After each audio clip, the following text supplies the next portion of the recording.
Thank you very much. Merci beaucoup. Merci, Monsieur le Président. Thank you, Mr. Speaker, Prime Minister, Leader of the Opposition, Chief Justice, Mesdames et Messieurs les ministres et les députés, distingués invités, Mesdames et Messieurs, Shalom. And thank you for inviting me to visit this remarkable country, and especially for the opportunity to address the Knesset. It truly is a great honor, and I also thank you for the honor of the key to the Knesset. So now I feel I can come and go whenever I choose. Whenever you choose. And if I may, Mr. Speaker, on behalf of my wife, Lorene, and the entire Canadian delegation, let me just begin by thanking the government and people of Israel for the warmth of your hospitality. You have made us feel extremely welcome. You've made us feel immediately at home. Ladies and gentlemen, Canada and Israel are the greatest of friends and the most natural of allies. And with your indulgence, I'd like to offer a reflection upon what makes the relationship between Canada and Israel special and important. Because the relationship between us is very strong. L'amitié entre le Canada et Israël prend ses racines dans l'histoire, se nourrit de valeurs communes et se renforce volontairement au plus haut niveau du commerce et du gouvernement, ce qui est l'expression des fermes convictions. This friendship between us is rooted in history, nourished by shared values, and it is intentionally reinforced at the highest levels of commerce and government as an outward expression of strongly held inner convictions. There has, for example, been a free trade agreement in place between Canada and Israel for many, many years, an agreement that has already proven its worth. The elimination of tariffs on industrial products and some foodstuffs has led to a doubling in the value of trade between our countries. But this only scratches the surface of the economic potential of this relationship. And I look forward to soon deepening and broadening our mutual trade and investment goals. As well, our military establishments share information and technology. This has also been to our mutual benefit. For example, during Canada's mission to Afghanistan, the use of Israeli-built reconnaissance equipment saved the lives of many Canadian soldiers. All such connections, and I could mention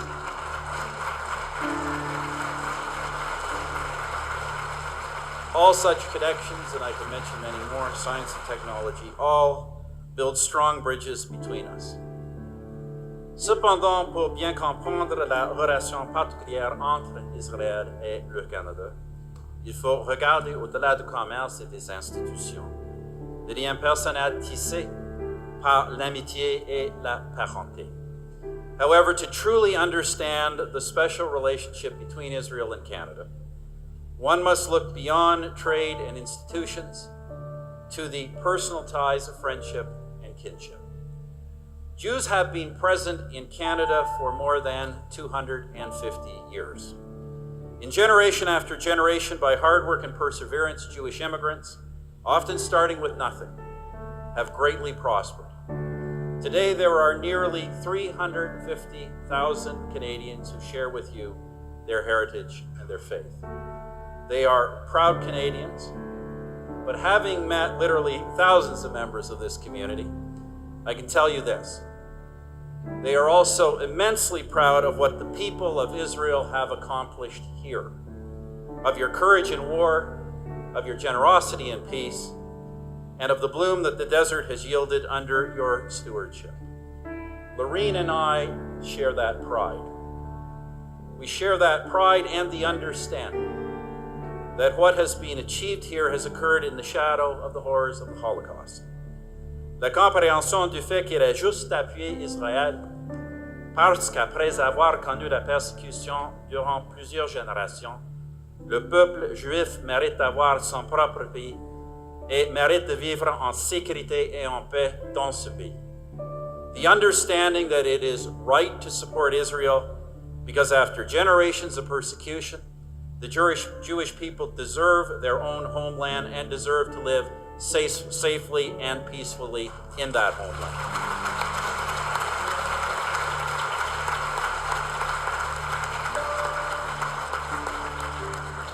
Now let me repeat that. Canada supports Israel fundamentally because it is right to do so.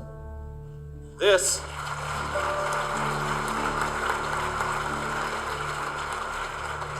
by the way, is a very Canadian trait, to do something for no reason other than it is right, even when no immediate reward for or threat to ourselves is evident. On many occasions, Canadians have gone even so far as to bleed and die to defend the freedoms of others in far-off lands.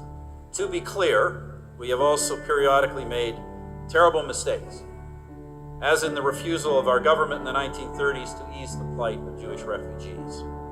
But as a country, at the great turning points of history, Canada has consistently chosen, often to our great cost, to stand with others who oppose injustice and to confront the dark forces of the world. Il est donc dans la tradition canadienne de défendre ce qui est juste et fondé sur des principes, que ce soit non commode ou populaire. It is thus a Canadian tradition to stand for what is principled and just, regardless of whether it is convenient or popular. But I would argue, as you know, Prime Minister, I have argued, that support today for the Jewish state of Israel is more than a moral imperative. It is also a matter of strategic importance, also a matter of our own long-term interests.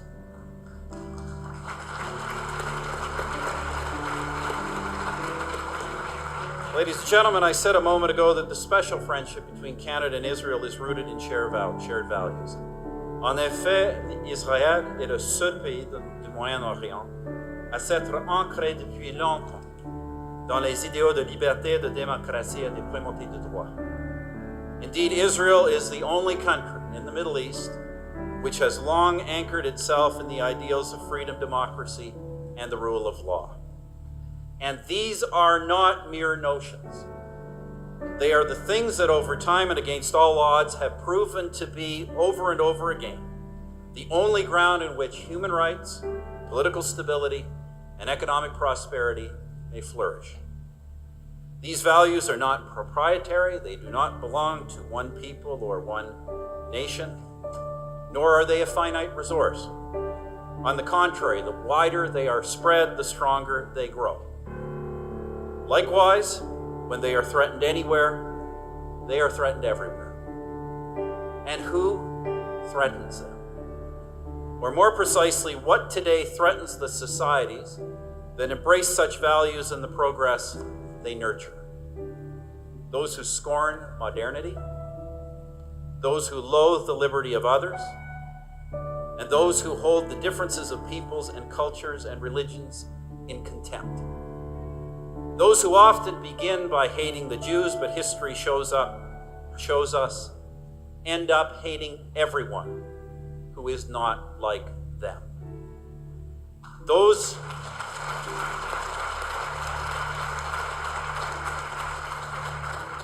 forces which have threatened Israel, the state of Israel, every single day of its existence, and which, as 9/11 graphically showed us today, threaten all of us. Ou bien nous défendons nos valeurs et nos intérêts ici en Israël, nous défendons l'existence d'un État libre, démocratique et distinctement juif, ou bien nous amorçons recul sur le plan de nos valeurs et de nos intérêts dans le monde. And so we either stand up for our values and our interests here in Israel, stand up for the existence of a free, democratic, and distinctively Jewish state, or the retreat of our values and our interests in the world will begin.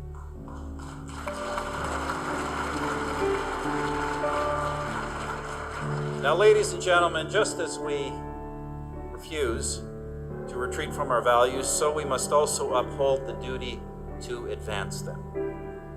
And our commitment as Canadians to what is right, fair, and just is a universal one. It applies no less to the Palestinian people than it does to the people of Israel.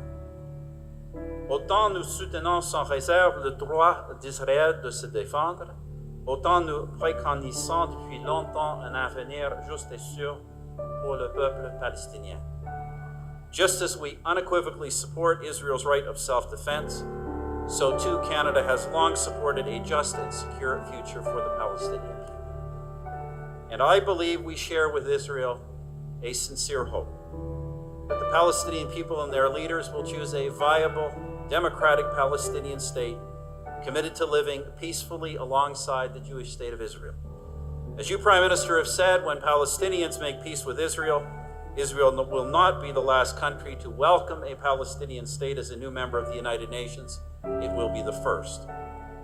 Sadly, we have yet to reach that point, but when that day comes, and come it must, I can tell you that Israel may be the first to welcome a sovereign Palestinian state, but Canada will be right behind it.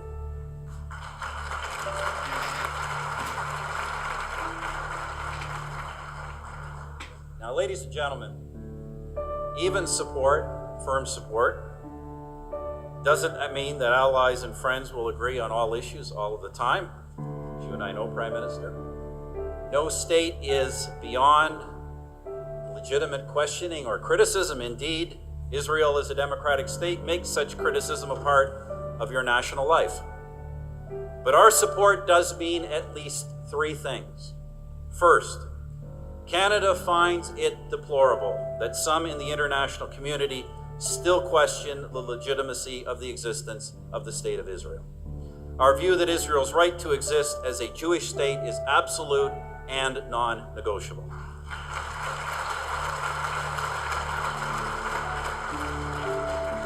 Deuxièmement, le Canada est convaincu qu'Israël devait pouvoir exercer ses pleins droits d'État membre de l'ONU et profiter de sa souveraineté dans toute sa mesure. Second, Canada believes that Israel should be able to exercise its full rights as a UN member state and to enjoy the full measure of its sovereignty. For this reason, Canada has spoken on numerous occasions in support of Israel's engagement and equal treatment in multilateral fora. And in this regard, I should mention that we welcome Israel's induction this month into the Western Democratic Group of States at the United Nations.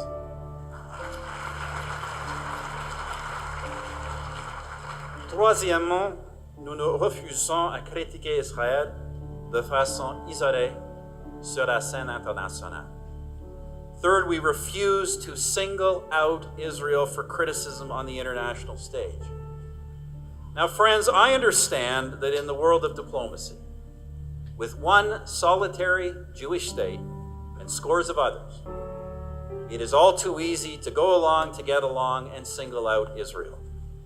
But such going along to get along is not a balanced approach, nor is it a sophisticated one. It is just, quite simply, weak and wrong.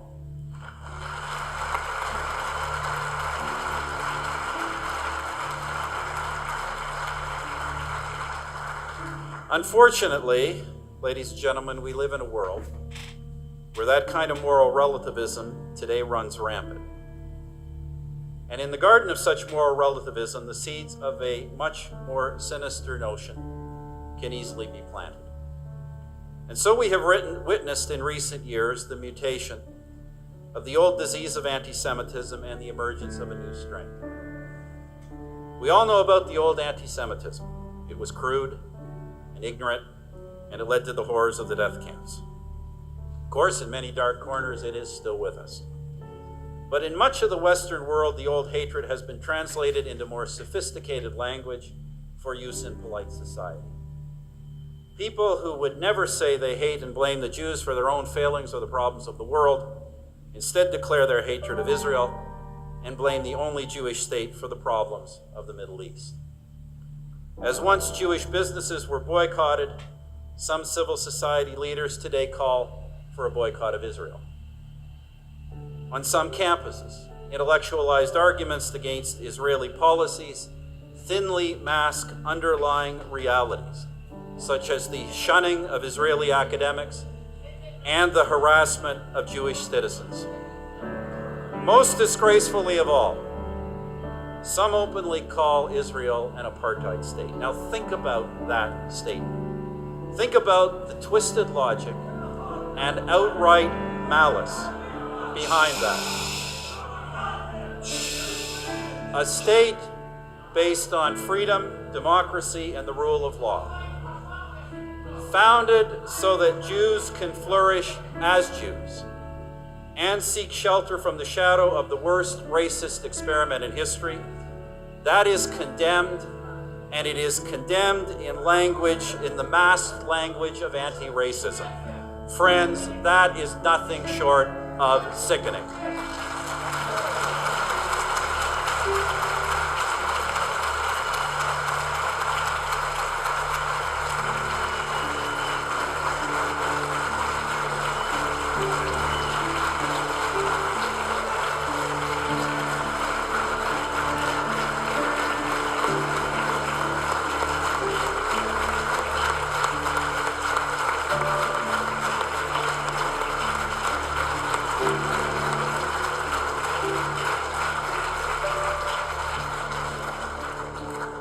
Mais il s'agit de nouveaux visages de l'antisémitisme, un antisémitisme qui vise le peuple juif en prétendant viser Israël.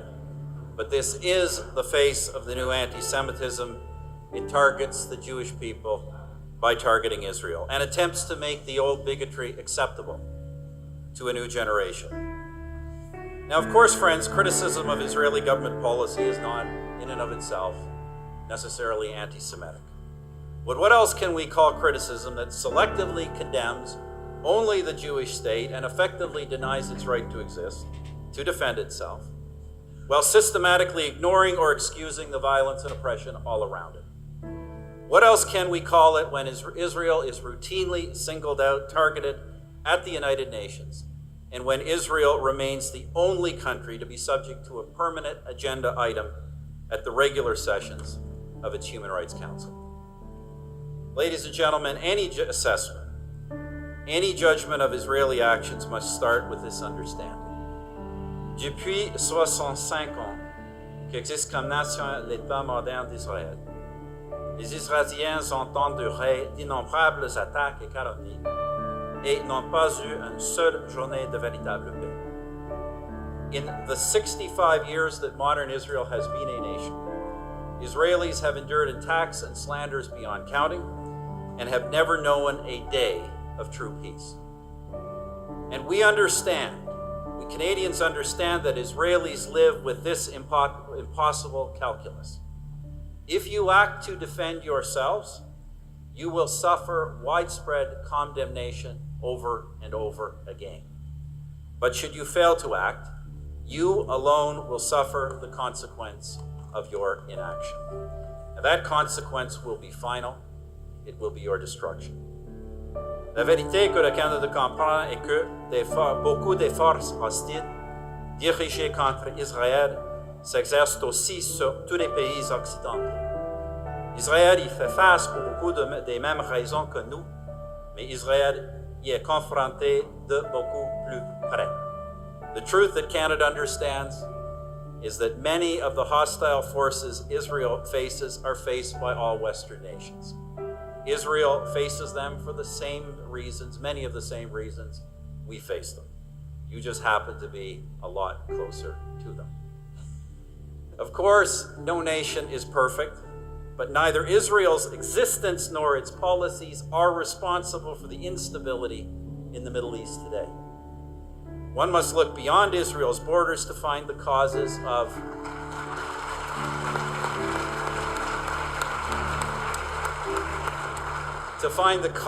of the relentless oppression, poverty, and violence in much of the region, of the heartbreaking suffering of Syrian refugees, of the sectarian violence and the fears of religious minorities, especially Christians, and of the current domestic turmoil in so many states. So what are we to do? Most importantly, we must deal with the world as we find it. The threats in this region are real, deeply rooted, and deadly, and the forces of progress often anemically weak. For too many nations, it is still easier to scapegoat Israel than to emulate your success. It is easier for them to foster resentment and hatred of Israel's democracy than it is to provide the same rights and freedoms to their own people. Je suis convaincu qu'un État palestinien viendra, et l'une des conditions qui va lui permettre de devenir, c'est lorsque les régimes qui financent le terrorisme se rendront compte que le chemin de la paix est celui de la conciliation et pas celui de la violence. I believe that a Palestinian state will come, and one thing that will make it come is when the regimes that bankroll terrorism realize that the path to peace is accommodation, not violence. Which brings me to the government of Iran. Late last year, the world announced a new approach to diplomacy with the government in Tehran. Canada has long held the view that every diplomatic measure should be taken to ensure that regime never obtains a nuclear weapon.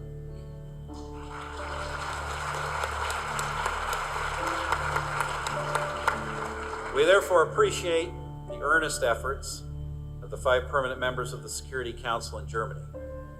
Canada will evaluate the success of this approach not on the merit of its words, but on the implementation and verification of its promised actions. Nous espérons vraiment qu'il soit possible d'obtenir que le gouvernement iranien renonce à s'engager sur la voie sans retour de la fabrication des armes nucléaires. Mais pour le moment, le Canada maintient intégralement en vigueur les sanctions que nous avons imposées. We truly hope that it is possible to walk the Iranian government back from taking the irreversible step of manufacturing nuclear weapons. But for now, Canada's own sanctions will remain fully in place.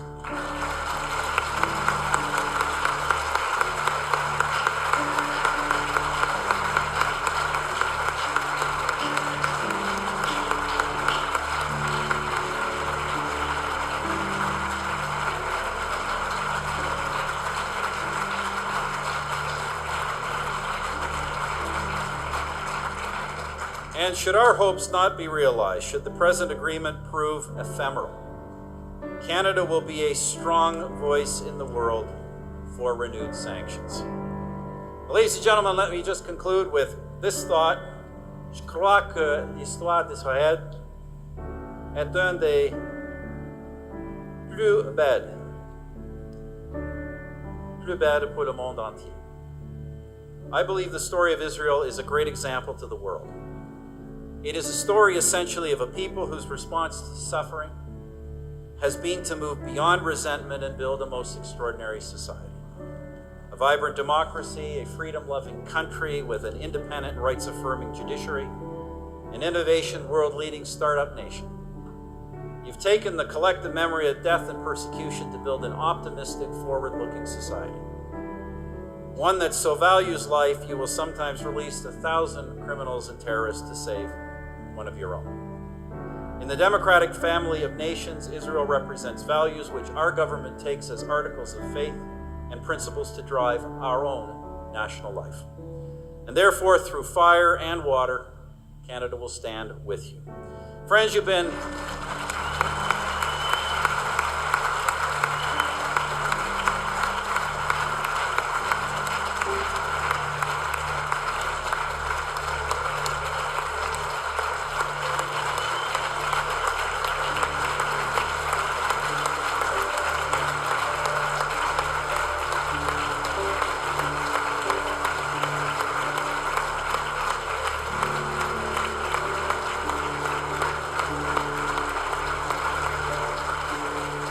Thank you, friends. I know I should quit right there.